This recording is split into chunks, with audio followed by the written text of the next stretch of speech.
What's going on, guys? So today's video is going to be a bit of an interesting topic. I know it's going to garner a lot of comments and a lot of folks who probably get up in arms over this topic because, you know, I've never really made a video about this specific topic, and I think it's one that's definitely worth talking about. So in front of me, we have our 2017 Ford F450 King Ranch. And we have our 2023 GMC Denali 1500 pickup truck, Sierra Denali 1500. They're both diesel trucks. This has the 6.7 liter Power Stroke, and this one has the 3 liter LZO Baby Duramax diesel. Now, I've made a lot of content on both of these trucks. You know, I don't make as much content on the F450 as I used to. I think the last video I did on it was towing the pause in some high winds and out to the beach, just to kind of give you an idea of how well this truck tows that specific trailer. And then I also towed that trailer with this truck as well, and I made a video talking about that. But today's video is to talk about both trucks because there's a misconception people have that watch my channel sometimes, not everybody, but there's a few folks that have this misconception about the trucks whenever I talk about them. So let's talk about that. Hang tight, I'll be right back.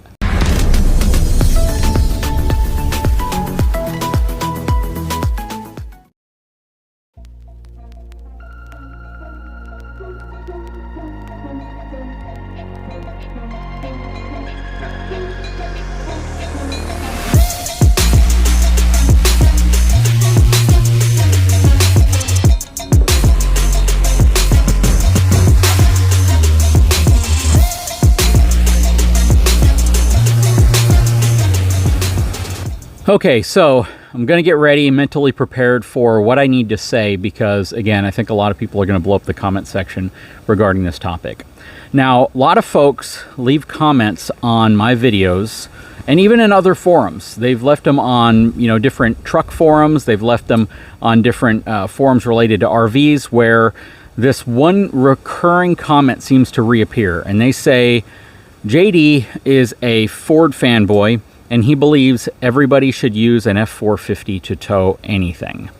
So I know some people are being very generalistic in terms of saying that. I know folks are probably saying that with some humor kind of backing that up, but I honestly believe there are folks who honestly believe that they truly believe that I recommend the F450 pickup truck for everybody to tow anything because of how big it is, how heavy it is, how strong it is, all these really, really, you know, interesting reasons as to why I believe this truck is the best tow vehicle for any trailer you might want to tow. And I believe that all half-ton trucks aren't capable of doing anything. I know there's this presumption of that by some folks. I know that people who really watch the channel a lot and understand the message I try to deliver probably have a much clearer thought when it comes to why I recommend certain trucks over another.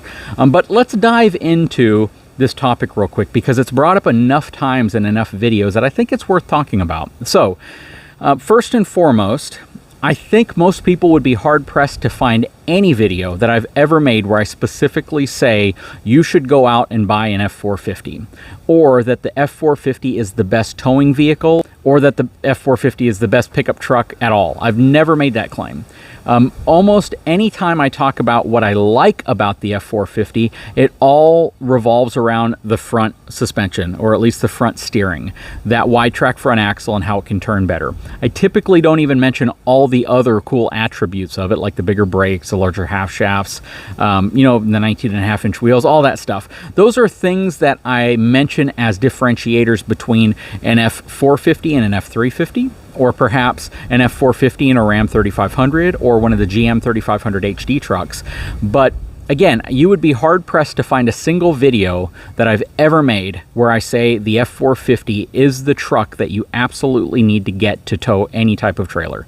I don't think I've ever made that claim. If I have made that claim about an F450, it's usually a chassis cab truck, and it's specifically in regards to some super, super heavy trailers. And the chassis cab truck is not the same truck you're looking at in front of you here. Chassis cab is a straight frame rails where you have to put like a utility or a hauler bed on the back. It's going to have significantly more payload capacity than either a 450 pickup or a 350 pickup dually. They're designed for like upfitters, like ambulance bodies and bucket truck bodies, things like that. But anyways, I digress. The whole point that I'm trying to make is that for the folks who specifically claim I say that you need an F450 to tow any type of trailer, or my truck in general, or you need to go out and buy an F450, I do not believe those people are being honest, because I've just never made that claim. If anything, I always talk about the pros and cons of all trucks. Now, for those same folks who are generally the ones who will say that I have a problem with any other brand or that I'm a Ford fanboy, why would I go out and spend $75,000 of my own money to buy a brand new GMC Denali? That is our everyday vehicle now, the vehicle we drive around more than any other vehicle. I got 8,000 miles on this thing, and I don't drive this truck hardly at all anymore. Actually, I drive it a fair amount. I probably drive it once a week. But why would I go out and spend my money on something like this if I'm just a Ford fanboy? Now, some people might say, well, because you want to spend your money to prove that you're a Ford fanboy. I really don't understand, but let's talk about this here for a second. So again, you would be hard-pressed to find any video where I just flatly outright say, do not buy a half-ton truck. And I think most people are going to be like, oh, I can find all these videos where you've specifically said, don't buy a half-ton truck. But then you'd need to preface it by saying, to tow a specific type of trailer. Now, when it comes to everyday use of this truck, we use this more in a practical way every single day than I would typically use the F450. Let me give you an example. Because this truck is more comfortable to drive around, because it has smoother suspension, because I get less complaining from people in the vehicle when we drive this truck because it doesn't beat them up. And we can take this truck to Lowe's or Home Depot or Walmart or wherever, and we can pick up supplies. We can throw stuff in the back. We can essentially use this truck like a truck while still understanding that maybe it's not the perfect truck to haul the Palomino Paz, or it's certainly not the truck to haul the Brookstone, or it's not the truck to haul travel trailers and RVs and trailers that are too heavy, or at least that are, let's just say, heavier than the truck itself. And, you know, if you go into it with that understanding that I've always claimed a half-ton truck is like the Swiss Army knife of trucks. It's not the biggest, baddest knife out there, but it sure does have a lot of tools, a lot of uses, a lot of use cases, and quite frankly, it's probably the right truck for more people than a truck like this. And I've made that claim before. I make that claim all the time. If you watch any video I do reviewing half-ton trucks, which I've probably reviewed more half-ton trucks than I have 3/4-ton up trucks, you'll learn very quickly I list all the pros of owning a half-ton truck. But because people see Big Truck, Big RV in the title, they automatically jump to some conclusion that I'm saying you can't use a half-ton truck for the things that my channel typically reviews, which are going to be RVs. But the reality of my channel is that I talk about all RVs. I talk about RVs of all sorts of different sizes, length, widths, and everything else related to RVs. It may not be the right truck for the Palomino Paz for a variety of reasons, which I'll talk about here in a second, but it is the right truck for a lot of trailers. My small utility trailer back there, it's the perfect truck. My box trailer, my cargo trailer, it's the perfect truck for those towing applications. A small boat, perfect truck. A U-Haul that you might rent, probably the perfect truck. A lot of things that you would be able to tow with this truck, you can absolutely tow safely. But then there's some things that you might not want to tow. So, first of all, you know, starting this video out, not a Ford fanboy. I like all the different trucks. Like I've mentioned before, the interior of this truck is superior to the interior of my truck. And I would even argue to say that the interior of this truck is superior to that of a lot of competing trucks. I really, really like the interior of this truck. The F450 is a cool truck. I love driving this truck. It is absolutely a truck that when you have one, if it's a type of truck you're into and you want the biggest thing on the road, but you still want a lot of maneuverability, this might be the truck for you. That said, though, I absolutely do not think the F450 is the right truck for most people. That's probably the best way of saying it. The vast majority of people should have a truck like this versus a truck like this. If you're hauling something big like that, if you're hauling a big gooseneck like I have back there, if you're hauling a huge trailer, then this might be a better truck. But there's a lot of trucks in between these two that would do a really, really great job of hauling a lot of this stuff. A lot of heavy trailers, a lot of things like that. For me, I just love the F450, and I think most people know why. They've seen the videos as to why I like the truck, and it's the right truck for me, even though it's probably not the right truck for 95% of the people, probably 99% of the people who watch the channel. The right truck for them might be a 3500 dually, it might be a 3500 single rear wheel truck, a 3/4-ton truck. It could be a whole bunch of different types of trucks, and this one might not be the right one for you, which is absolutely fine, because not everyone's looking for the same thing out of a truck, to be honest with you. That said, let's talk about another part of the video. Let's mention these two things. Okay, we've repositioned to show you the 2023 GMC Denali and the 2023 Palomino Paz. Now, I made a video not too long ago where I towed this trailer, which has about a 7,500 pound dry weight with about 960 pounds worth of tongue weight, on the back of this GMC Denali pickup truck. Now, one of the things I did not do, and it got a lot of, let's just say a lot of comments, everyone said, well, of course it's not a fair evaluation because you're not using any type of weight distribution or sway control. And in that video, because I actually recorded that video and edited it several weeks before I actually posted it, there was no available weight distribution setup that I was aware of that you could actually use. And you certainly can't use it with this hitch setup right here. This is a very, very specific off-road, fully articulating hitch, manufactured in Australia. I don't know if there's still a company anymore, but very, very cool product. But if you take a look at this setup, and somebody tells you go out and get a weight distribution setup so you can use it with this trailer, so you can tow it properly with the right weight distribution and sway control using that truck, you're not going to find that setup. I would have to swap this hitch out completely to a completely different type of hitch or coupler. And to do that, also, you'd have to understand your challenges right here. Your L brackets, which would go right here for a traditional weight distribution setup, won't fit. Your spring arms would stop like right here. They wouldn't even make it all the way back here. So the traditional Reese or Equalizer or Fastway or Kurt weight distribution hitch just won't work. And I found out later that you can use the Anderson system if you get extension chains to reach all the way back to this section. Now, the folks at Palomino are making some changes to the trailer to make it more compatible with weight distribution, which I totally get. But at the time of the filming, there was no means to be able to use weight distribution and sway control with this truck.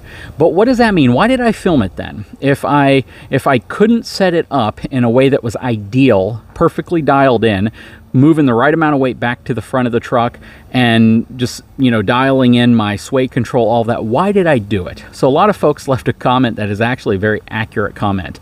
They said, this is exactly how you shouldn't tow this trailer. And I totally agree. That was the point of the video. The point is that a lot of people will get a half-ton truck.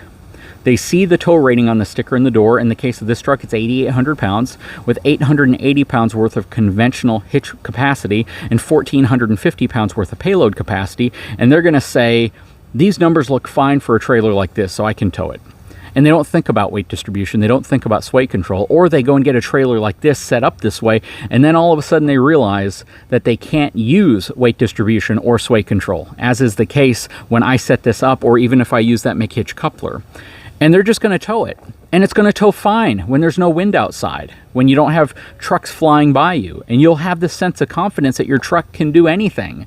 And then you realize very quickly, even though this trailer only has 750 pounds in terms of dry weight and 960 pounds, which is well over 10% of the dry weight in terms of hitch capacity or hitch weight, the amount you're transferring to this truck is going to impact this truck significantly.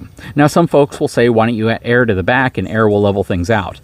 Well, air will level the back out, but it doesn't necessarily mean it's going to level the front out. You're still removing weight off of the front. Airbags do not change how you distribute weight very much. Airbags change how the truck looks with weight on it. It lifts the back up, but then it actually raises that weight back up. You create more leverage and you can actually remove even more weight from the front of your truck. So again, the whole point of demonstrating this truck towing this trailer was not to make people go, oh wow, look how he's towing it wrong, because I had no way of towing it the way people would think I should. If at the time there was a weight distribution sway control setup that would be compatible with the McHitch and I could use that, that would have been cool. But there is no weight distribution setup other than the kind you drill into the frame or the kind that requires you to use like the friction braking arm that you put in place. That would have worked. And then even then I could have maybe added sway control, but I wouldn't have had weight distribution. So I know I may have gotten some of the wording there backwards, but I think you know what I'm talking about. The intent, again, was not to show, hey, look, this truck is really awful at towing this trailer. The whole point was to talk to you about weight and talk to you about how it can impact a towing experience, because that's the whole point of the message. It was basically to tell folks this truck weighs less, significantly less, than this trailer does dry. And even though, you know, a 450 or a 3/4 ton truck might weigh as much or maybe a little bit more than this, that extra length, that extra weight, all of that stuff truly impacts your towability. It truly impacts how you handle a trailer. When you start getting into really, really heavy trailers, super heavy trailers, that's where having a dually with extra tires on the back, having that additional stability can really help. But once you move to much larger trailers, you're positioning the weight in a different way. You're not putting it off the back of the truck. You're putting it over the center, the pin box of the truck, right over the back axle, which is significantly different. And that's why these trucks have much, much heavier duty suspension to be able to handle that weight. Overall, the suspension is much firmer. It's designed to be able to handle significantly more weight over the axle versus something like this, which is primarily designed for comfort.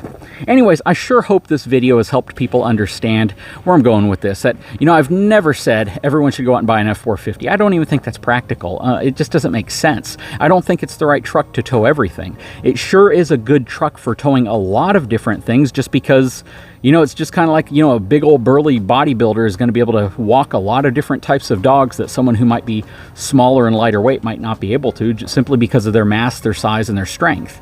And that's one of the reasons why this might be a good truck for some folks, or a good truck universally if you're going to say, hey, I want to tow everything from the smallest trailer all the way up to some of the heaviest stuff. But it's certainly not the right truck for most people. A truck like this is far more practical for most folks, as long as you understand its limits, as long as you understand what you should tow, what you shouldn't tow, and what type of equipment you would need to tow in the best possible and safest possible manner. That's really what it comes down to. Anyways, guys, I sure hope you've enjoyed this video. If you've hung through it this entire time and you've been able to make it to the end, again, you know, I really enjoy comments, I enjoy feedback, but you have to be a little informed about what I talk about in most of my videos before you comment on one video. And, you know, if you truly believe that I'm biased towards something, or you think that I show favor towards something, or I'm a fanboy of something, you're probably not watching nearly enough of my videos, even if it's just the truck videos, to understand that that's totally not true. I will admit, at one point in my life, I probably was a fanboy. And you get this, I was a fanboy of the Chevy 2500 HD truck. That was the coolest, best truck that you could ever buy when it first came out. Since then, I'm not really a fanboy of anything. I love them all. I love the American truck market because they create a truck for just about every type of application, and a truck that's probably perfect for every single truck buyer out there. Guys, if you haven't had a chance, please take a moment, subscribe to my channel, leave a comment below, let me know what you think of the topic. Please give me a thumbs up, and we'll talk to you again real soon.